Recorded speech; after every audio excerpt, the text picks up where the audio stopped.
The polished marble floor of the penthouse apartment felt cold even through the soles of Liam's socks. Each of Chloe's words was a hammer blow, chipping away at the carefully constructed facade of the life they had shared for 3 years. "I can't do this anymore, Liam," she said, her voice a finely sharpened icicle. She stood by the floor-to-ceiling windows, the glittering cityscape a crown of jewels behind her, framing her as the queen of this castle. "This apartment, this life, it's mine. I built it, and you're just here. You don't fit." She thought he was a simple, freelance consultant, a man of modest means she had generously allowed into her orbit. She had no idea that the cool marble beneath her feet, the glass reflecting her righteous anger, the very air she was breathing, all belonged to him. Within 24 hours, she would learn that she had not just kicked her husband out of her apartment. She had evicted herself from her entire world. We've all felt underestimated at some point, haven't we? It's a bitter pill to swallow. If you've ever dreamed of a moment of sweet, satisfying vindication, go ahead and hit that like button and subscribe for more stories just like this. Let us know in the comments where you're watching from tonight. It's always amazing to see how far these stories travel. Now, settle in, because the storm was just beginning to gather over the Sterling Tower, and Chloe had no idea she was standing directly in its path. To understand the end, one must first understand the beginning. 3 years prior, Liam Sterling had met Chloe Davenport at a charity auction. He was there not as a patron, but as the silent benefactor who had underwritten the entire event, a detail he kept deliberately hidden. He was tired of the city's elite, of women who saw him as a walking balance sheet. When he introduced himself to Chloe, a striking art gallery curator with ambitious eyes, he did so simply as Liam, a freelance business consultant. He was dressed in a well-made but unremarkable suit, a stark contrast to the peacocks preening around them. He wanted, for once, to be seen for himself, not for the Sterling real estate empire he had built from the ground up. Chloe was charmed by his quiet confidence, his intelligent questions that seemed to look past the surface of the art and into its soul. She saw him as a project, a handsome, intelligent man of untapped potential whom she could mold and elevate. She mistook his humility for modesty of means, his patience for a lack of ambition. It was a fundamental misreading of his character, a mistake that would eventually unravel her entire existence. He let the misunderstanding flourish, intrigued to see if her affection was genuine, if it could survive without the scaffolding of wealth and status. For a year, it seemed to be enough. He fell in love with her wit, her passion for her work, and the way she seemed, at times, to see the man he wanted to be. He proposed in a quiet park, with a simple, elegant diamond that was deeply personal, but not ostentatiously large. He told her he had a modest but stable income, enough for them to live comfortably. Chloe accepted, but with a condition. "My parents have a penthouse apartment in the new Sterling Tower downtown," she had explained, a note of pride in her voice. "It's been in the family, a special arrangement. We can live there, it's more appropriate." Liam had almost laughed. The special arrangement was that her father, Marcus Davenport, a senior vice president at a mid-tier investment firm, had secured a long-term lease at a slightly reduced rate through a corporate partnership program, a program Liam himself had signed off on. The building was his masterpiece, the flagship of his company. He owned every square inch of it, but he simply nodded.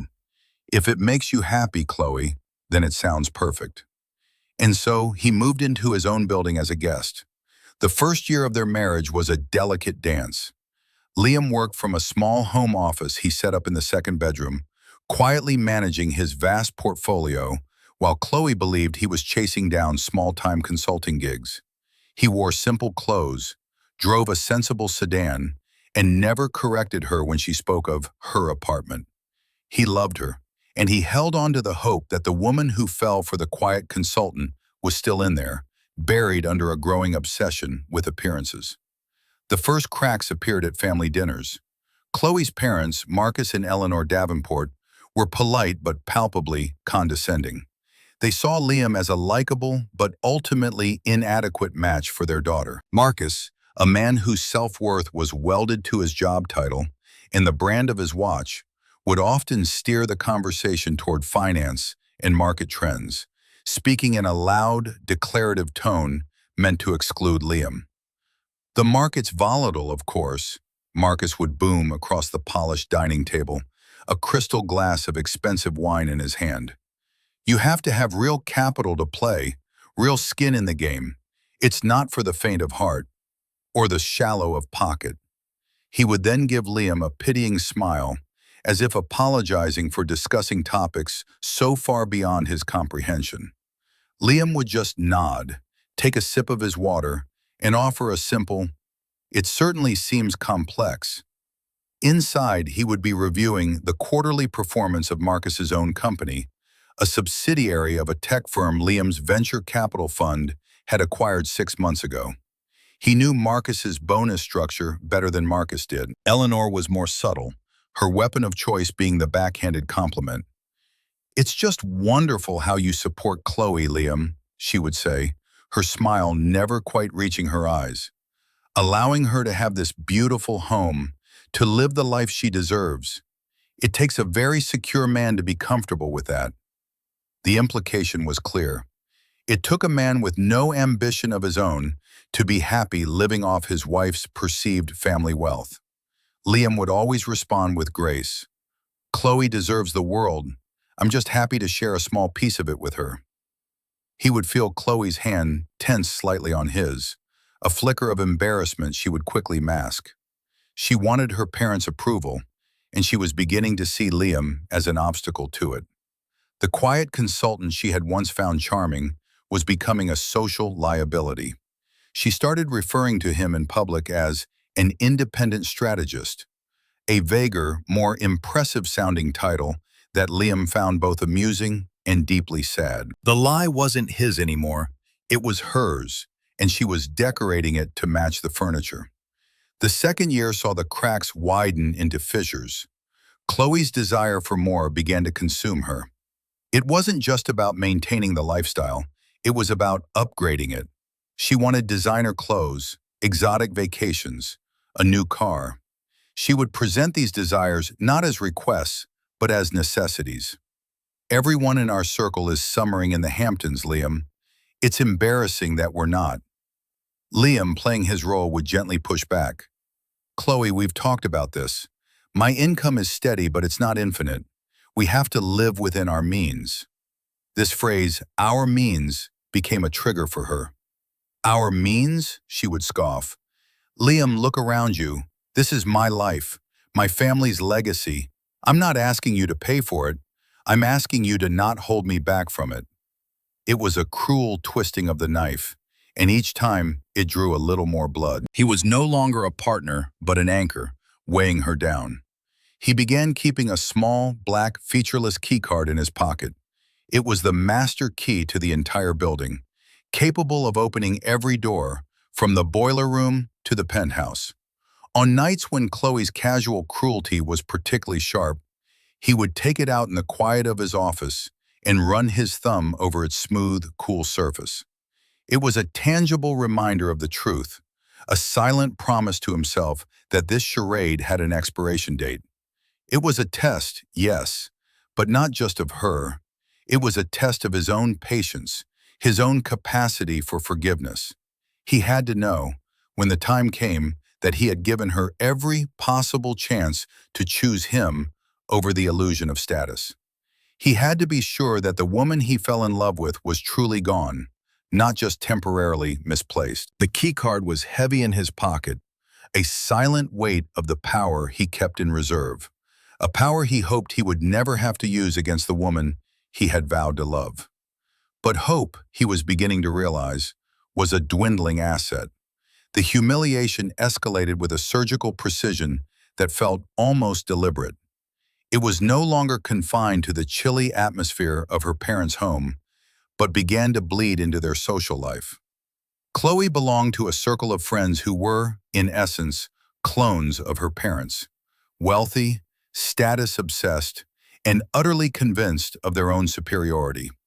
They treated Liam with a kind of amused curiosity, like a strange pet Chloe had brought home.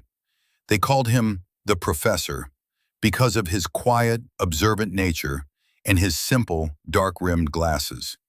The nickname was not a compliment, it was a label, a way to categorize and dismiss him. One evening, they were at a dinner party hosted by one of Chloe's friends, a woman named Isabella, whose husband had just made partner at a prestigious law firm.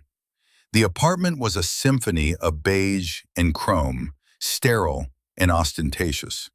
The conversation, as always, orbited around money, recent acquisitions, stock market wins, and the outrageous cost of their children's private schools.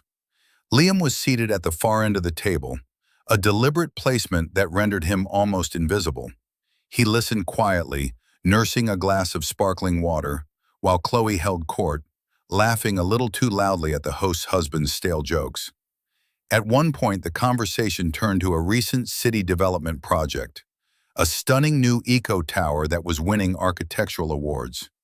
"It's a sterling project, of course," Isabella's husband Julian announced with an air of authority. "Only Liam Sterling could pull that off. The man has the Midas touch. Everything he builds turns to gold-plated real estate." Chloe beamed, leaning into the conversation. "Oh, I know. His buildings are landmarks. The Sterling Tower is simply the best address in the city. We're so lucky my father secured our place there." She glanced down the table toward Liam, and for a fleeting moment he thought she might include him, might say something kind. Instead, she gave a small, theatrical sigh. "It's a different world, isn't it?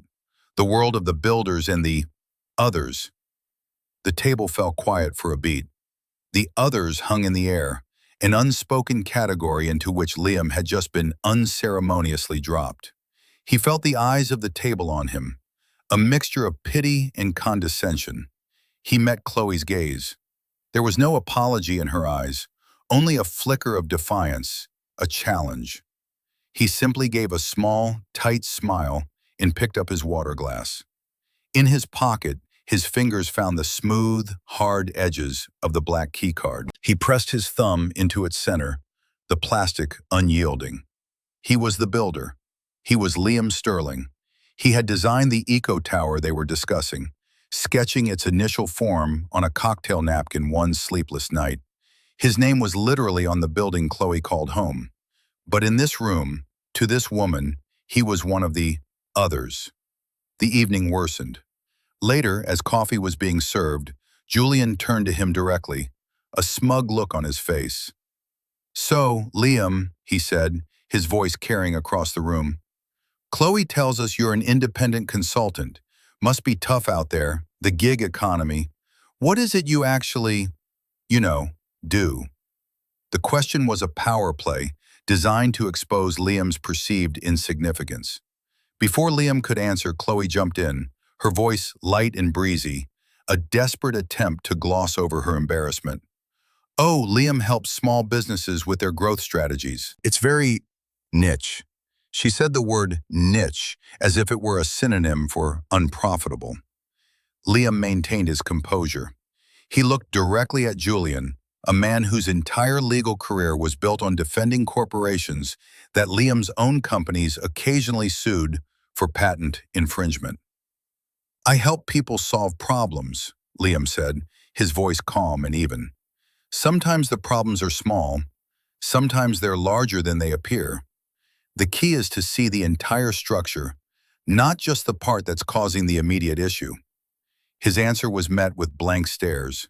It was too abstract, too philosophical for a group that measured success in quarterly earnings and square footage. Julian let out a short, dismissive laugh.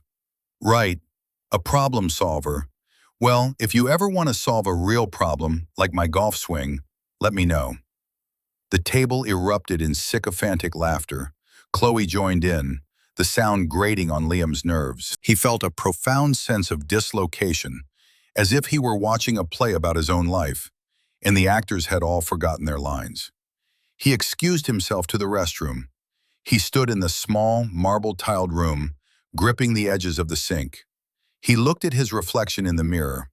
The man staring back looked tired.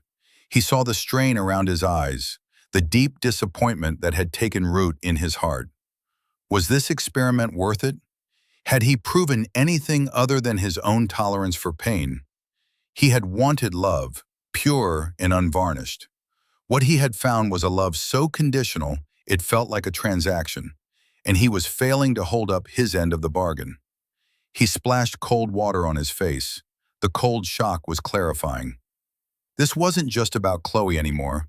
It was about her family, her friends, the entire ecosystem of arrogance they inhabited. They weren't just dismissive of him, they were dismissive of anyone they deemed beneath them. They were a closed loop, a self-congratulatory society that reinforced its own prejudices. And by remaining silent, he was enabling it. When he returned to the living room, Chloe was in a heated, whispered argument with her mother, Eleanor, who had apparently also been at the party. He caught the tail end of it. A complete embarrassment, Chloe. Julian was openly mocking him. How can you expect to maintain our family standing with him as your husband? Eleanor hissed, her face a mask of fury. Chloe's face was pale. I know, Mother. I'm handling it. Handling it. The words chilled him to the bone. He wasn't a person to her anymore. He was a problem to be solved, a situation to be handled. He walked past them as if he hadn't heard, picked up his simple coat from the rack, and waited by the door. Chloe saw him and quickly ended the conversation with her mother, her face flushed. The ride home in the taxi was silent and heavy. The city lights blurred past the window, a river of diamonds he no longer saw. He felt the gulf between them, no longer a crack, but a chasm. Chloe sat rigidly on her side of the seat, staring out the window, radiating a cold fury. When they got back to the penthouse, his penthouse, she finally spoke. You embarrassed me tonight, Liam. He turned to face her, his own patience finally wearing thin. I embarrassed you? By sitting quietly? By answering a question I was asked? By being you, she retorted, her voice rising. By not fitting in. By making me look foolish for marrying you. Do you have any idea what they say about us? About me? I know what I heard tonight, Chloe, he said, his voice dangerously quiet. I heard you call me one of the others. I heard you belittle my work. I heard your mother call me an embarrassment, and I saw you agree. Chloe had the decency to look away, a flicker of shame crossing her face before it was replaced by defiance. They're right, she whispered, the words a final, devastating blow. You are holding me back. Liam stared at her, the woman he loved, the woman who was now a stranger to him. The hope he had been nurturing for 3 years finally withered and died. The test was over. She had failed. And now, all that was left was the final, unavoidable reckoning. He felt the keycard in his pocket. It wasn't a symbol of hope anymore. It was a weapon, and he was finally ready to use it. The final turn began, as so many domestic tragedies do, with a request for money. It was about a month after the disastrous dinner party. The atmosphere in the penthouse had become a permanent winter, cold and brittle. They moved around each other like ghosts, the silence punctuated only by Chloe's sharp sighs and the quiet click of Liam's office door. He spent more and more time in there, not just managing his empire, but planning his exit. He was meeting with lawyers, accountants, and his senior management team, putting all the pieces in place for the inevitable confrontation. His team was appalled by the story he told them, but they followed his instructions with ruthless efficiency. One evening, Chloe knocked on his office door, a rare occurrence. She entered without waiting for a response, holding a tablet. Her expression was one of strained nonchalance. Liam, we need to talk, she began, sitting in the client chair he rarely used. My brother David has an incredible business opportunity. David was Chloe's younger brother, a feckless young man who drifted from one get-rich-quick scheme to the next, all of them funded by his indulgent parents. He wants to launch a high-end, artisanal coffee subscription box, Chloe continued, her voice filled with a manufactured enthusiasm. It's a brilliant concept. The market is huge. Liam listened without expression. He had already had David's business plan, a 5-page document filled with buzzwords and devoid of any real financial projections, vetted by his junior analysts. They had concluded it would fail within 6 months. He needs seed money, Chloe said, finally getting to the point. $100,000 to get it off the ground. Liam looked at her. $100,000. To him, it was a rounding error. He could give it to her and not even notice it was gone. But it wasn't about the money. It was about the principle. It was about the audacity. Chloe, he said, keeping his voice level, $100,000 is a lot of money. You know my income. We can't afford to just give that away, especially on a speculative venture. Chloe's face hardened. The nonchalance vanished, replaced by the familiar mask of entitled anger. I knew you'd say that, she snapped. I knew you wouldn't understand. This isn't giving it away. It's an investment in my family. An investment requires a reasonable expectation of a return, Liam countered calmly. From what I've seen of David's past ventures, this is a donation, not an investment. The jab hit its mark. Chloe stood up, her eyes blazing. How dare you? You sit in this little room all day, playing on your computer, pretending to work, while my family is out there trying to build things. My father is a senior VP. My brother is an entrepreneur. What are you? Nothing. A man who lives in my apartment, enjoying the fruits of my family's labor, and you have the audacity to criticize them? The hypocrisy was breathtaking. The fruits of her family's labor. Her father was an employee in a company Liam owned. The apartment was his property. The very electricity powering the lights she was glaring at him under was billed to one of his holding companies. He felt a cold, clear certainty settle over him. The time for quiet observation was over. I'm not going to give your brother $100,000, Chloe, he said, his voice flat and final. I'm sorry. You're sorry? She shrieked, her voice echoing in the small office. You will be. You have no idea what you've just done. She stormed out, slamming the door so hard that a small framed photo on his desk, a picture of them from their wedding day, smiling and hopeful, tilted on its stand. Liam reached out and slowly, deliberately, laid it face down.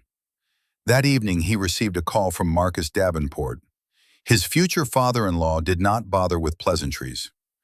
Liam, Chloe tells me you've refused to help David, Marcus began, his voice laced with disapproval. I am deeply disappointed. We consider you family, and in this family, we support each other. I do support my family, Marcus, Liam replied, his tone icy.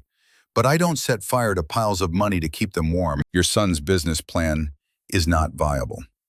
There was a sputtering sound on the other end of the line. Not viable? What would you know about a viable business? You're a glorified freelancer. I, on the other hand, have been in high-stakes finance for 30 years. I've reviewed David's plan, and it's solid. Liam almost smiled. He had seen Marcus's performance reviews. His track record for picking winning investments was abysmal. He was a legacy employee kept on for his connections, not his acumen. Is that so? Liam said, a dangerous edge to his voice. Well, you're a man of high-stakes finance. You should have no problem funding it yourself then. The line went silent for a long moment. Liam knew exactly why. Marcus, despite his bluster, was leveraged to the hilt. The expensive car, the country club membership, the tailored suits. It was all a carefully maintained illusion of wealth he couldn't actually afford. He didn't have $100,000 to spare, any more than Liam was pretending he did. This is a test of loyalty, Liam, Marcus said finally, his voice low and threatening. And you are failing it. I suggest you reconsider, for your own good. The call ended. Liam sat in the dark, the city lights twinkling below. The threat was laughable, but the sentiment behind it was not.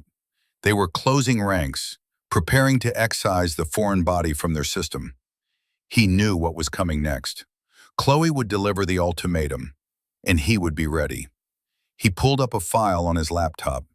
It was a simple, elegant document, a notice of lease termination for the penthouse apartment, citing a breach of the residency clause. The clause, standard in all his buildings, stipulated that the primary leaseholder, Marcus Davenport, must be the primary resident. Since Marcus lived in a suburban mansion, his leasing of the penthouse to his daughter was a direct violation, one Liam had chosen to overlook for 3 years. The notice was addressed to Marcus Davenport, but it was a message for Chloe. Attached was a second document, a 30-day notice to vacate, addressed to current occupants. He printed both, his hand steady. The printer whirred softly, the sound of an empire waking from its slumber.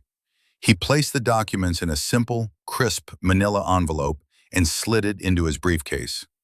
The quiet before the storm was officially over. The first drops of rain had begun to fall. The final act was set for a Saturday night. Chloe had announced she was hosting a small dinner party. "Just my parents," she had said, her tone daring him to object. It wasn't a request, it was a summons. Liam knew this was it. This was the night of the tribunal, the evening they would formally cast him out. He felt a strange sense of calm, the clarity that comes when the end is in sight. He spent the day not in his small home office, but in his real one, the one on the 81st floor of the Sterling corporate headquarters, a sprawling, minimalist space with a panoramic view of the entire city. His city. His executive assistant, a sharp, fiercely loyal woman named Anya, walked him through the final checklist. "The acquisition of Northgate Investments was finalized this morning, Mr. Sterling," she said, handing him a tablet. "The press release is scheduled for Monday, but the board has been notified. Marcus Davenport's superiors now report to us." Liam nodded, scrolling through the document. Northgate was the firm Marcus had worked at for 30 years. He now worked for Liam. "The legal team has the eviction paperwork ready to be filed Monday morning, pending your final go-ahead," Anya continued. "And the security team for the Sterling Tower has been briefed. They will await your command." "Thank you, Anya," Liam said, looking out the window at the tower in question, a gleaming spear of glass and steel against the afternoon sky. "That will be all." He went home and dressed for his own execution. He chose a simple, dark gray suit, a white shirt, no tie. It was the kind of understated, elegant attire he preferred, the kind Chloe had always criticized as boring. Tonight it felt like armor. He walked into the living room. The scene was perfectly set. Marcus and Eleanor were already there, seated on the white leather sofa, glasses of champagne in their hands. They looked like judges robed in cashmere and silk. Chloe stood by the bar, pouring herself a drink, her back to him. The air was thick with unspoken intentions. "Liam," Marcus said, his voice devoid of warmth. He did not get up. "Good of you to join us." Eleanor offered a thin, brittle smile. Liam nodded to them. "Marcus, Eleanor." He then looked at Chloe, who finally turned to face him. She was wearing a stunning, blood-red dress. She looked beautiful and terrifying. "We need to talk," she said, her voice as cold as the champagne in her parents' glasses. "I think we do," Liam agreed. He remained standing, a quiet, immovable object in the center of the room. He could feel their collective will pushing against him, trying to make him smaller, trying to make him break. In his pocket, his hand closed around the cool, smooth surface of the black keycard. "This isn't working, Liam," Chloe began, launching into a speech that was clearly rehearsed. "I've tried, we've all tried, but you just don't fit into this life. You don't have the drive, the ambition. You're content to be small." Eleanor nodded in solemn agreement. "Chloe deserves a partner who is her equal, Liam," she chimed in, her voice dripping with condescension. "Someone who can contribute, not just consume." "We had such high hopes for you," Marcus added, shaking his head in mock sadness. but you've shown you're not willing to make the effort. Refusing to help David was the final straw. It showed a fundamental lack of character. Liam listened to the litany of his failures, his face an unreadable mask. He let them speak, let them empty their chambers of all their poisoned bullets. He cataloged each insult, each condescending remark, each baseless accusation. It was the list of grievances he had been compiling in his mind for 3 years, now spoken aloud by his accusers. It was a gift. "You've left me with no choice," Chloe said, her voice rising with dramatic flair. She took a deep breath, preparing for the kill shot. "I want you to leave. Tonight. Pack a bag and go. This is my apartment, my life, and you are no longer welcome in it." There it was, the final, unequivocal rejection. The words hung in the air, absolute and irrevocable. Marcus and Eleanor watched him, their expressions a mixture of triumph and anticipation, waiting for him to crumble, to plead, to argue. They expected a scene. They expected him to be distraught, pathetic.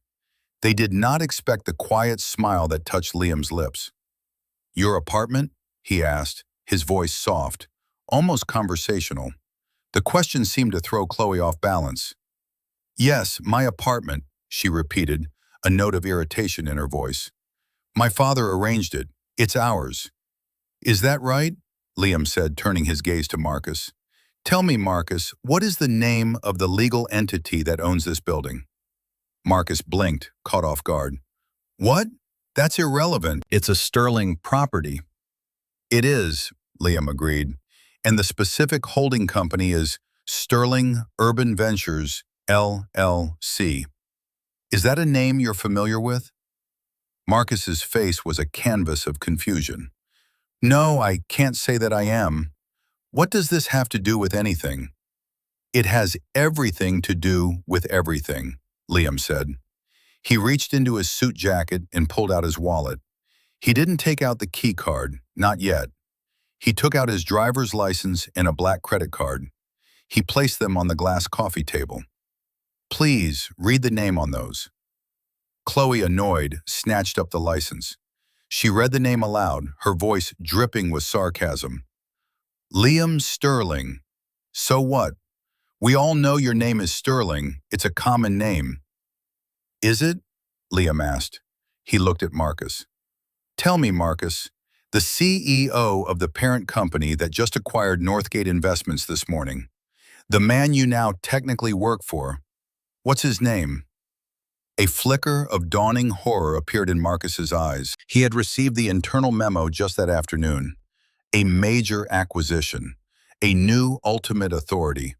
He hadn't paid close attention to the name, but now in this suddenly freezing room, it came back to him. "Sterling," he whispered, the word barely audible. "Liam Sterling."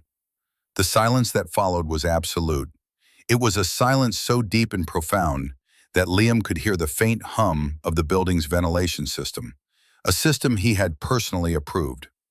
Chloe looked from her father's ashen face to the driver's license in her hand. Her mind refused to make the connection. It was impossible, a coincidence. That's not possible," she stammered, looking at Liam, the quiet, unassuming man she had married, the freelance consultant, the embarrassment. "Oh, it's quite possible," Liam said, his voice still calm, but now infused with an authority that none of them had ever heard before. "I am Liam Sterling. I am the founder and CEO of Sterling Holdings. I designed this building. I own this building. Every floor, every window, every piece of marble you're standing on. It's all mine." He let the words sink in. He watched as confusion turned to disbelief, and disbelief curdled into sheer, unadulterated panic. Eleanor's hand flew to her mouth, her champagne glass tilting precariously. Marcus looked like he had been punched in the gut. Chloe just stared, her face a mask of utter incomprehension. "No," she said, shaking her head. "No, you're lying. You're a consultant. You drive a sedan." The absurdity of her protest hung in the air. It was the detail her mind clung to, the piece of the puzzle that didn't fit her new, terrifying reality. I also own a Gulfstream G650, a collection of vintage sports cars, and the company that manufactures the engine for your father's BMW, Liam said conversationally. The sedan is for grocery shopping. It's practical. He then reached into his other pocket and finally took out the black keycard. He held it up. You see this? It's the master key for the entire building. It can open your front door, the gym, the pool, the chairman's lounge on the top floor that you've never been invited to. It can also deactivate your own keycard at any time. He placed the keycard on the table next to his license. The quiet bomb had detonated. The blast wave was tearing through their world, ripping apart the very fabric of their identities. So you see, Chloe, he said, his gaze locking onto hers, the last vestiges of pity he felt for her evaporating. You've made a few critical miscalculations. He took a step closer, his voice dropping to a low, devastating whisper. First, this is not your apartment. It has never been your apartment. You have been living here, rent-free, as my guest, a guest whose welcome has just expired. He then turned his attention to Marcus, whose face was now a ghastly shade of gray. Second, you are not a pillar of high finance, Marcus. You are a mid-level executive in a company I now own. You are my employee, and threatening your boss, even an undercover one, is generally considered a poor career move. He let his gaze sweep over all three of them, the trio of arrogant, self-satisfied judges, now reduced to silent, terrified defendants. And third, he said, his voice resonating with the weight of 3 years of quiet humiliation, you seem to be under the impression that you are kicking me out. He paused, letting the full weight of the moment land. You are mistaken. You are not kicking me out. I am kicking you out. He reached into his briefcase, which he had placed by the door, and pulled out the manila envelope. He tossed it onto the coffee table. It landed with a soft, final thud. That is a notice of lease termination for your father, for violating the terms of his agreement, and a 30-day notice to vacate for you and your mother, should you choose to stay here. However, given the circumstances, I think it's best if you follow your own advice, Chloe. He looked her directly in the eye. Pack a bag and go. Tonight. The reversal was complete. The power dynamic in the room had not just shifted, it had been inverted with a violence that left them breathless. Chloe stared at the envelope on the table as if it were a venomous snake. Her mind, which had always been so quick with a cutting remark or a dismissive gesture, was now a blank slate of shock. The world she had built, the identity she had so carefully curated, had been revealed as a fragile house of cards, and the man she had despised as a nobody was the one holding the fan. Liam, please. It was Eleanor who spoke first, her voice a trembling, unfamiliar whisper. The arrogance was gone, replaced by a raw, desperate fear. There must be some misunderstanding. We didn't know. That is the entire point, Eleanor, Liam said, his voice hard as steel. You didn't know. You didn't care to know. You judged me based on a car, a suit, and a job title I invented for your benefit. You never once asked about my family, my past, or my dreams. You never saw me. You saw a reflection of your own shallow values, and you found it lacking. He turned back to Chloe. Her face was pale, her lipstick a garish slash of red against her colorless skin. Tears were beginning to well in her eyes, tears of shock and self-pity, not remorse. Liam, baby, I don't understand, she stammered, taking a hesitant step toward him. Why would you do this? Why would you lie to me? Lie to you? Liam let out a short, mirthless laugh. Chloe, I didn't lie. I simply omitted. I told you I was a consultant, and I am. I consult with my board of directors. I told you I had a stable income. An 8-figure annual income is quite stable. The lie was the one you told yourself. The lie that my worth as a human being was tied to my net worth. I gave you 3 years to prove that lie wrong. 3 years to love the man, not the wallet. 3 years to defend me, to stand by me, to be a partner. He took a step closer, his voice dropping. And in 3 years, all you did was express your disappointment. You were embarrassed by me. You called me an anchor. Tonight you called me an embarrassment to your mother and declared that you were handling it. Each word was a precise, surgical cut. He was using their own language, their own accusations, and turning them into a mirror. A moral mirror that forced them to see the ugliness of their own behavior. Marcus finally found his voice, a strangled, pleading sound. Liam, son, my job, Northgate, you can't. I've been there for 30 years. It's my entire life. Your life? Liam said, rounding on him. 30 years of coasting on past glories and taking credit for the work of your subordinates. I've read your file, Marcus. I know all about your life. You lecture me on business viability when your own portfolio is a disaster. You talk about loyalty when you were prepared to throw your son-in-law out on the street to appease your daughter's vanity. He shook his head in disgust. Your job is the least of your worries right now. You should be worried about your character. Chloe finally broke. A sob escaped her lips. So this was all a game? A test? You were playing with me this whole time? It was a hope, Liam corrected her, his voice softening for a fraction of a second before hardening again. It was my hope that the woman I met at the charity auction, the one who was passionate about art and had a fire in her eyes, was real. I hoped that she was more than the sum of her parents' prejudices. But that woman, if she ever existed, is gone. She was buried under a mountain of designer handbags and social aspirations. He pointed to the door. I meant what I said, Chloe. I want you out. Now. The finality in his voice was absolute. The quiet, patient man she had married was gone, replaced by this commanding, formidable stranger who held all the cards. The man she had tried to evict owned her entire world. The queen had been deposed in her own throne room, which had turned out to be borrowed all along. Chloe crumpled. Not gracefully, but in a heap, her red dress pooling around her on the cold marble floor she no longer had any claim to. The sobs were loud now, ugly, racking her body. It was not the sound of repentance. It was the wail of a spoiled child who had just had her favorite toy taken away. Marcus and Eleanor rushed to her side, trying to comfort her, but their eyes were on Liam. Their faces were a grotesque mixture of fear, hatred, and a desperate, fawning plea for mercy. Liam watched them for a moment, the picture of a family collapsing under the weight of its own hubris. He felt nothing. Not triumph, not satisfaction, not even anger anymore. He just felt empty. He had his answer. The experiment was over, and the results were conclusive.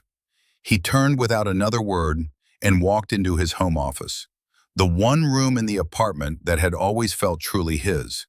He closed the door, the sound of Chloe's weeping muffled but not entirely silenced.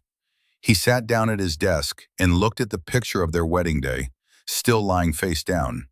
He didn't turn it back up. The past was a foreign country, and his visa had just expired. He picked up his phone and dialed his head of security. Arthur, he said, his voice steady. Mr. Sterling, good evening, sir. Is it time? Came the reply. It's time, Liam said. Please escort the Davenports from the premises. They will be taking one bag each. See to it that they are not allowed back into the building, under any circumstances. Right away, sir. Liam hung up. Outside, the storm had finally broken. The immediate aftermath was a chaotic symphony of desperation. Liam remained in his office, the door closed, as he heard the firm but polite voice of Arthur, his head of security, and two other guards arriving. He had known Arthur for years. The man was the soul of discretion and professionalism. He heard the muffled sounds of protest, Chloe's shrieks of disbelief turning into pleading, Eleanor's indignant squawks dissolving into frantic bargaining, and Marcus's blustering threats giving way to pathetic grovels. "You can't do this! This is our home!" Chloe's voice, raw and shrill. "Ma'am, Mr. Sterling has instructed us to escort you out. Please, let's not make this any more difficult than it needs to be." Arthur's calm, implacable reply. "I'll have your job for this. Do you know who I am?" Marcus, trying one last time to wield a power he no longer possessed. "I know exactly who you are, Mr. Davenport," Arthur said, a subtle edge in his voice. "And I know who I work for. Now, if you please, your bag." Through the thick wood of the door, Liam could visualize the scene. The Davenports, who had sailed through life on a cloud of entitlement, were being brought crashing down to earth by the very service staff they had always treated as invisible. He heard them scrambling to pack, the sounds of drawers being yanked open, closets being rifled through. He imagined Chloe trying to decide which designer dress or expensive piece of jewelry was essential enough for her one bag. A Sophie's choice for the terminally superficial. After about 20 minutes, the sounds moved toward the front door. There was a final, desperate plea from Chloe. "Liam, please, don't do this. I love you. I love you, Liam." The words, which he had longed to hear for 3 years, now sounded hollow and profane. They were not a declaration of love. They were a last-ditch effort to regain access to a lifestyle she had just lost. They were the desperate cry of a gambler who had just lost everything on a single, arrogant bet. Liam did not move. He did not open the door. He sat at his desk listening as the front door of the penthouse opened and then closed with a solid final click. Then there was silence. A deep, profound, and blessedly empty silence. The air in the apartment seemed lighter, cleaner. He waited for another 10 minutes before emerging from his office. The living room was in disarray. Cushions were thrown on the floor. A half-empty champagne bottle lay on its side on the bar, and a single red stiletto shoe lay abandoned in the middle of the room, like a relic from a shipwreck. He walked over and picked it up. It was impossibly light, a fragile thing of leather and vanity. He walked to the trash receptacle in the kitchen and dropped it in. The days that followed were a blur of legal and logistical maneuvers. Chloe and her family, rendered homeless in an instant, had gone to a hotel. Liam was flooded with calls and texts, a digital deluge of panic. He ignored them all, instructing Anya to block their numbers. He communicated only through his lawyers. A formal separation agreement was drawn up. Liam was more than fair. He wasn't interested in punishment, only in disentanglement. He offered Chloe a one-time settlement that was generous by any normal standard, but was a pittance compared to what she believed she was entitled to as the wife of Liam Sterling. It was enough for her to get her own apartment, start over, and be comfortable. It was not enough to sustain the life of luxury she had become accustomed to. He was not funding her delusion any longer. The apartment, the cars, the access, that was all gone. He also made it clear that the settlement was conditional on her signing a comprehensive non-disclosure agreement. He was buying her silence, not her forgiveness. The most complex issue was Marcus.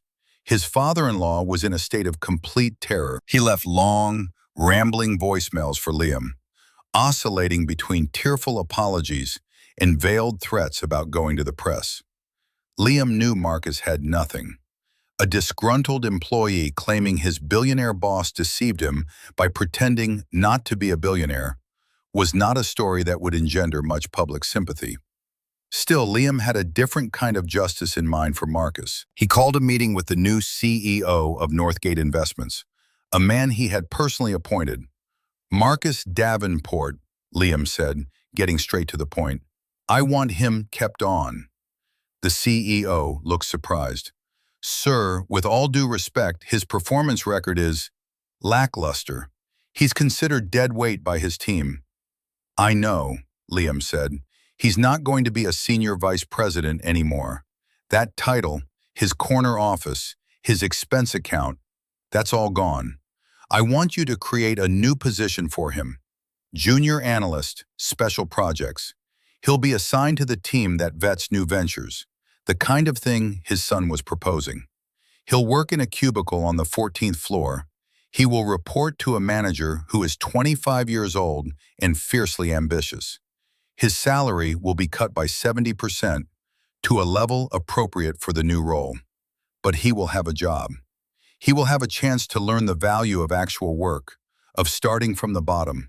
He will have a chance to earn his dignity back, instead of just wearing it like a suit. The CEO smiled slowly. That's poetic, Mr. Sterling. I think so too, Liam said. Make it happen. Marcus received the news not as a reprieve, but as a death sentence for his ego.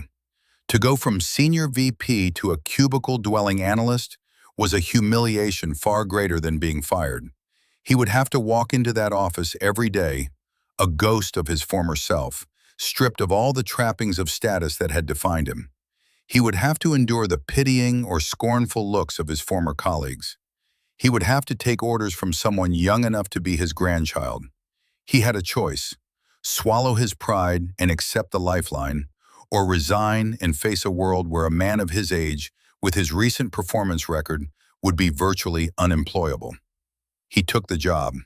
Chloe, upon learning of her settlement and her father's demotion, had a final, venomous phone call with Liam's lawyer. She accused Liam of being a cruel, manipulative monster. She refused the settlement, threatening to take him for everything he had in a divorce court. Her lawyer, a man far more pragmatic than she, quietly explained to her that the prenuptial agreement she had signed without reading, dismissing it as a formality for a man of modest means, was ironclad. Her threats were empty. Faced with the reality of getting either a substantial but limited sum or absolutely nothing, she signed the papers. Liam spent the next few weeks purging the penthouse of the last 3 years. He had a team come in and remove all the furniture Chloe and her mother had chosen. The cold, white, ostentatious pieces that felt more like a showroom than a home. He donated it all to a charity that helped furnish homes for families transitioning out of homelessness. He had the walls repainted, not in sterile white, but in warm, earthy tones. He brought in his own things, which had been in storage. Comfortable, well-worn leather chairs, shelves filled with books on architecture and history, and his own art, pieces he had collected for their meaning, not their brand name. He turned the second bedroom, his former small office, into a proper design studio, with a large drafting table overlooking the city. The apartment slowly began to feel like his own again. It began to feel like a home. One evening, Arthur, the head of security, came up personally to deliver a package. "Mr. Sterling," he said, standing in the doorway of the transformed apartment, "it looks different in here, better." "Thank you, Arthur," Liam smiled. "It feels better." "We haven't had any further trouble from the Davenports, sir," Arthur reported. "They checked out of their hotel. Word is, Mrs. Davenport went to stay with her sister upstate, and Mr. Davenport is renting a small apartment near his new office. Miss Davenport, well, I believe she's staying on a friend's couch, for now." Liam nodded slowly. The consequences were playing out, a natural result of the choices they had made. There was no joy in it for him, only a sense of grim necessity. The world was simply rebalancing itself. "Thank you for everything, Arthur," Liam said. "You handled a difficult situation with grace." "It was my pleasure, sir," Arthur said, a rare smile touching his lips. "A distinct pleasure." As the weeks turned into months, a new rhythm established itself in Liam's life. The quiet and solitude of the penthouse were no longer symbols of a failed relationship, but sources of peace and focus. He poured his energy back into his work, not as a distraction, but with a renewed sense of purpose. He had been so focused on the small, personal drama that he had lost sight of the bigger picture, of why he had started building things in the first place. He wanted to create spaces that elevated people, that fostered community, not just monuments to wealth that isolated them. He revisited the plans for the eco tower they had discussed at that fateful dinner party. He had designed it to be a marvel of sustainability and luxury. Now, looking at the plans, it felt hollow. It was another Sterling tower, just with more solar panels. He scrapped it. He called an emergency meeting with his design and development teams. He projected a new set of sketches onto the large screen in the boardroom. The new design was radical. It was a mixed-use building, yes, but it integrated affordable housing units seamlessly with market-rate apartments. It included a public park on the 5th floor, a subsidized daycare, a community kitchen, and a vocational training center on the ground floor.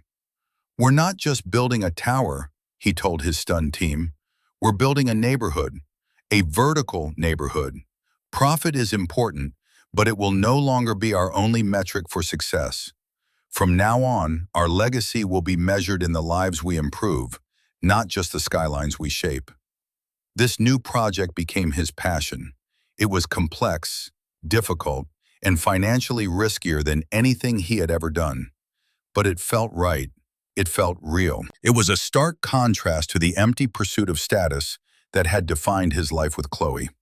One afternoon, he was walking through the lobby of the Sterling Tower on his way to a meeting when he saw a familiar figure standing by the concierge desk. It was Chloe. He hadn't seen her in person since that night. She looked diminished. Her clothes were still stylish, but they lacked the pristine, brand-new gloss they once had. Her hair was pulled back simply, and she wore very little makeup. She was arguing with the new concierge, a young man who was patiently explaining that he couldn't let her up without being on a resident's guest list. "But I used to live here," she was saying, her voice tight with frustration. "In the penthouse. Just check the records." "I'm sorry, ma'am," the young man said. "There's no one by your name listed as a past or present resident of the penthouse." Of course there wasn't. The lease had been in her father's name, and Liam had expunged that record. To the building, she was a ghost. Liam almost kept walking. He could have slipped past, unnoticed, but he stopped. He walked over to the desk. "It's all right, James," he said to the concierge. "I'll handle this." The concierge's eyes widened in recognition. "Mr. Sterling! Of course, sir!" Chloe spun around. When she saw him, her face went through a rapid series of emotions: shock, anger, shame, and finally a kind of weary resignation. "Liam," she whispered. "What are you doing here?" she asked, her voice trembling slightly. I needed to get something from storage." "There is no storage unit under your name, Chloe," Liam said gently. "Anything left behind was donated to charity months ago." She flinched, the words a quiet confirmation of how completely she had been erased. They stood in an awkward silence for a moment, the bustling lobby fading into the background. "How are you?" he asked, the question genuine. She looked down at her hands. "I'm surviving," she said. "I'm working at a small gallery in the East Village. The pay is terrible. I'm living with 2 roommates in a tiny apartment." She looked up, and for the first time, he saw something in her eyes that wasn't anger or self-pity. It was a flicker of genuine insight. "It's funny," she said with a wry, sad smile. "All those years I was so afraid of being ordinary. Now I'm living it, and it's hard, but it's also real. No one cares who my father is or what brand my shoes are. They just care if I can sell a painting." She paused, taking a deep breath. "My father, he's still at the company. He hates it, but he's doing the work. My mother is still with her sister. They barely speak." The grand, united front of the Davenport family had shattered into a million lonely pieces. "I'm sorry for how things ended, Liam," she said, and this time it sounded sincere.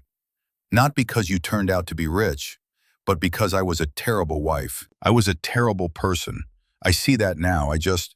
I wanted to say, I'm sorry." Liam looked at her, truly looked at her, for the first time in a long time. He saw the faint lines of stress around her eyes, the humility she now wore, not as a costume, but as a second skin. She was no longer the queen of the castle. She was just a woman trying to find her way. And in that moment, he finally let go of the last of his anger. He felt a sense of peace. "I appreciate that, Chloe," he said. "I wish you well." He turned and walked away, not looking back. He was no longer defined by her betrayal, and she was no longer defined by her connection to him. They were just two people who had once shared a life, now moving in different directions. His path led up to the penthouse that was now a home, and to a future he was building on a foundation of integrity. Her path was less clear, but for the first time, it was her own. In the end, this story isn't just about a satisfying reversal of fortune. It's a story about the nature of true worth. Liam's journey reminds us that our value isn't determined by our bank accounts, our job titles, or the clothes we wear. It's measured by our integrity, our character, and our ability to remain dignified in the face of disrespect. Chloe and her family learned a brutal lesson. When you build your life on a foundation of superficiality and arrogance, it only takes one moment of truth to bring the entire structure crashing down. They mistook humility for weakness and paid the price. But even in their downfall, there was a glimmer of hope. The chance for redemption, not through an apology, but through the hard, humbling work of rebuilding a life based on something real. What do you think? Was the justice Liam delivered too harsh, or was it exactly what they deserved? Let me know your thoughts in the comments below. Your perspective is what makes this community so special. If you found this story compelling, please give it a like and subscribe for more tales of karma, justice, and the quiet strength that lies within us all. Thank you for joining me tonight, and remember, true power is never loud. It's the silent, steady confidence that comes from knowing who you are, no matter what the world thinks it sees.